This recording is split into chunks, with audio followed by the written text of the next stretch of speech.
So again, good morning, good afternoon, and good evening to all of you. No, so I am here again to discuss about one of the topic, no, in the CPE board exam, specifically in the financial management, no, yung tinatawag nating operating leverage, financial leverage, and your total leverage, no. So importante to class, no. Particularly, it is part also of your financial management. Okay?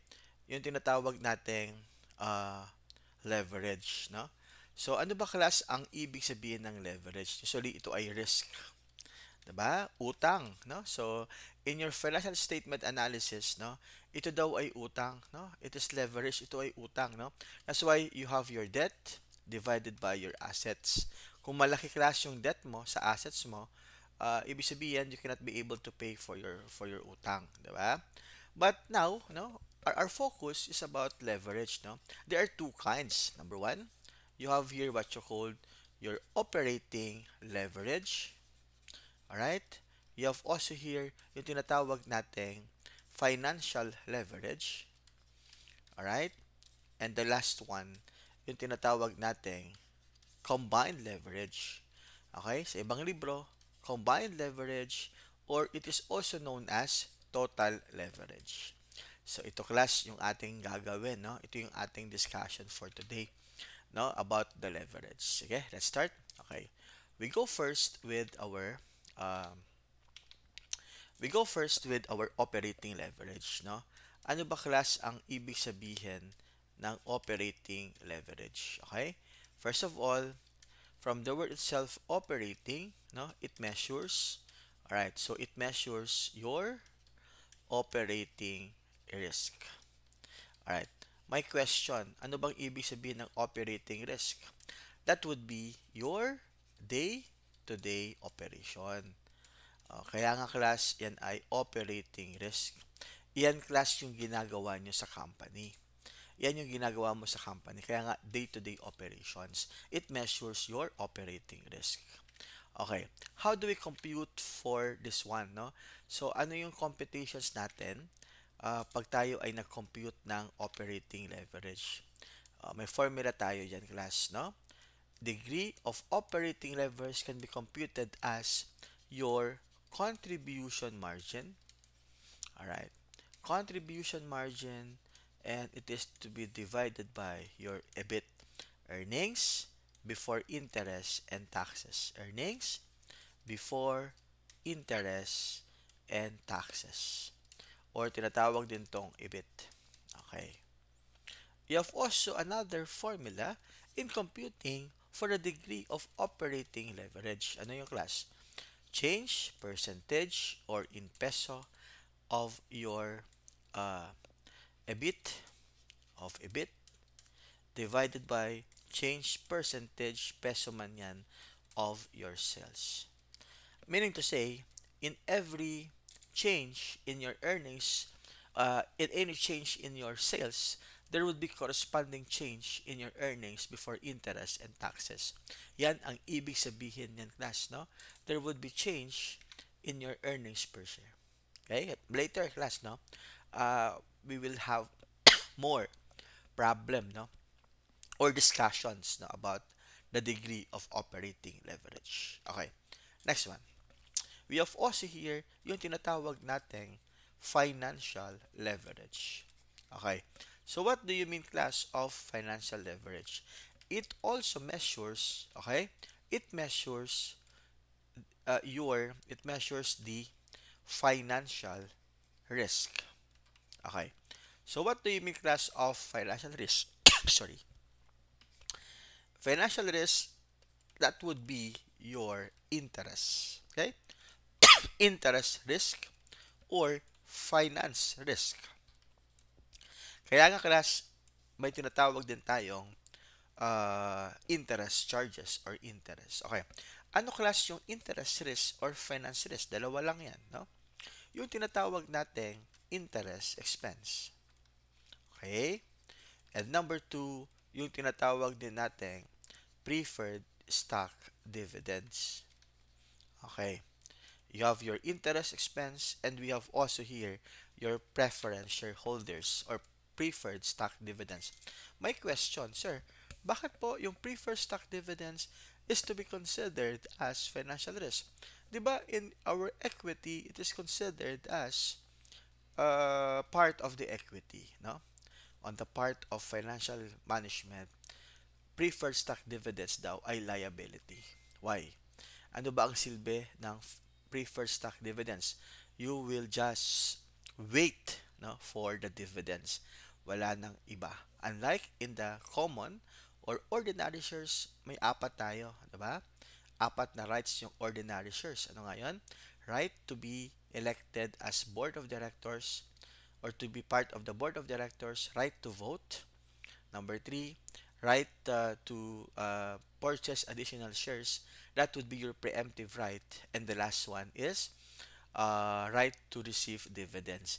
Eh, ang preferred stock dividends is ang kanyang gagawin lang ay to receive dividends. Wala nang iba. Okay?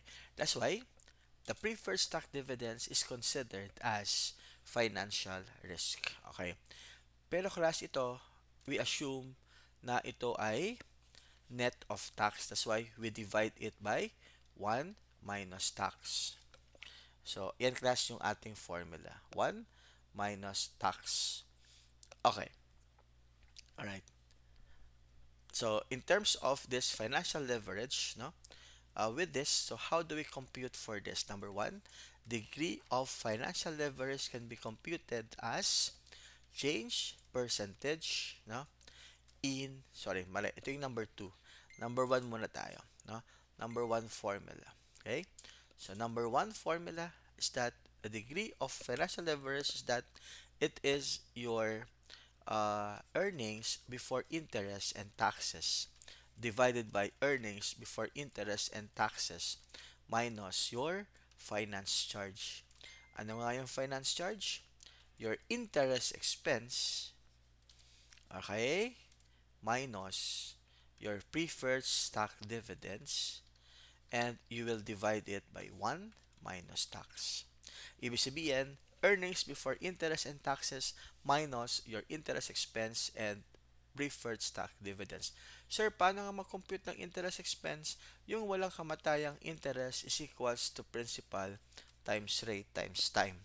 Ganun lang class yung formula natin. Okay, another, number 1 to, another formula for the DFL or degree of financial leverage is like this. Okay? Percentage or change percentage in peso of your EPS. Ano ang EPS? Earnings per share divided by percentage or change percentage in peso of your uh, uh, EBIT, no? So, kasi class, you have, yes, EBIT. Okay? So, that would be your formula, no? The degree of financial leverage. Okay. So, ibig sabihin, class, no? In the degree of financial leverage, any change in your EBIT, there would be corresponding change in your earnings per share. Ayan. So, ganun na class yung ating formula. Okay. Next one. Last one tayo. No? Last one is all about total leverage. Or tinatawag din tong combined leverage. Okay. Di ba class, pag sinabing total leverage, combined leverage, your degree of operating leverage and degree of financial leverage, total eh. O, di we add. Tama ba? Is it correct, no? Since total leverage, combined leverage, we add. The answer is wrong. In terms of the degree of leverage or the degree of combined leverage, the number 1 formula is that it is the degree of combined leverage to be multiplied by the degree of financial leverage. Hindi to be added. No, it should be to be multiplied. Okay. So, ito class ha. Okay? DOL times DFL. But by the way, in terms of the total leverage or combined leverage, it measures your total risk. It measures the total risk. Ano yung total risk? That would be your operating risk and also your financial risk. You combined all, di ba? Okay. Number one formula of the degree of combined leverage or total leverage, that DOL times DFL. Ano pa? Number two formula. Ano nga yung formula ng DOL kanina? CM divided by EBIT times, ano yung DFL? Kanina yung formula, EBIT divided by EBIT minus finance charge. Finance charge, interest expense, plus preferred stock dividends divided by 1 minus tax. Okay, yan. Tama, diba ito? Okay. Class, algebra tayo. Tanggalin mo yung EBIT, tanggalin mo yung EBIT. Ano yung matitira? Contribution margin divided by EBIT minus finance charge. Please take note of this formula, no? CM divided by EBIT minus FC. Finance charge, ha? Hindi fixed cost, ha? Finance charge, that would be your interest expense plus preferred stock dividends divided by 1 minus tax. Another formula.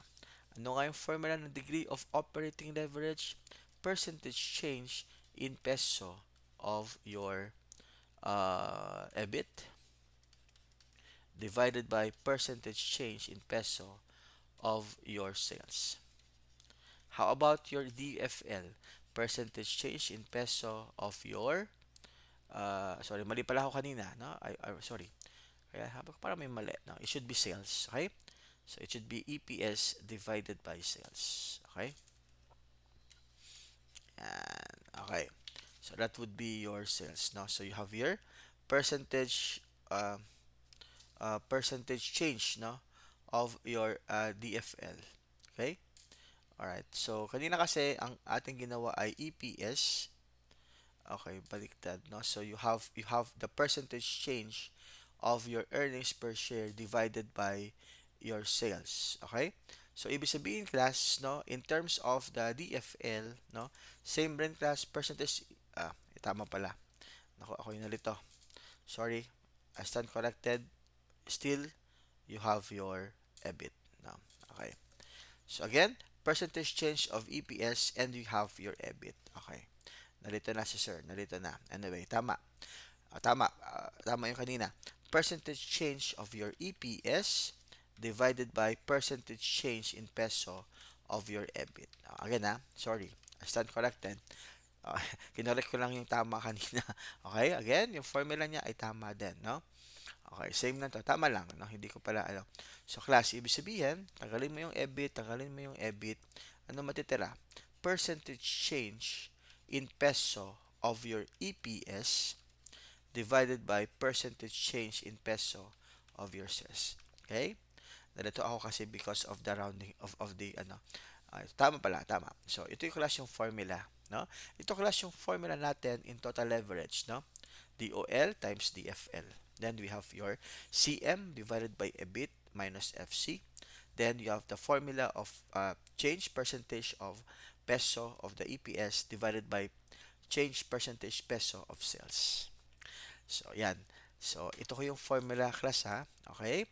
So, para at least you can be able na, no, to compute, no, for your total leverage and also about the combined leverage. So, again, thank you very much and hope to see you in my next video. So, again, thank you and see you all. Bye-bye.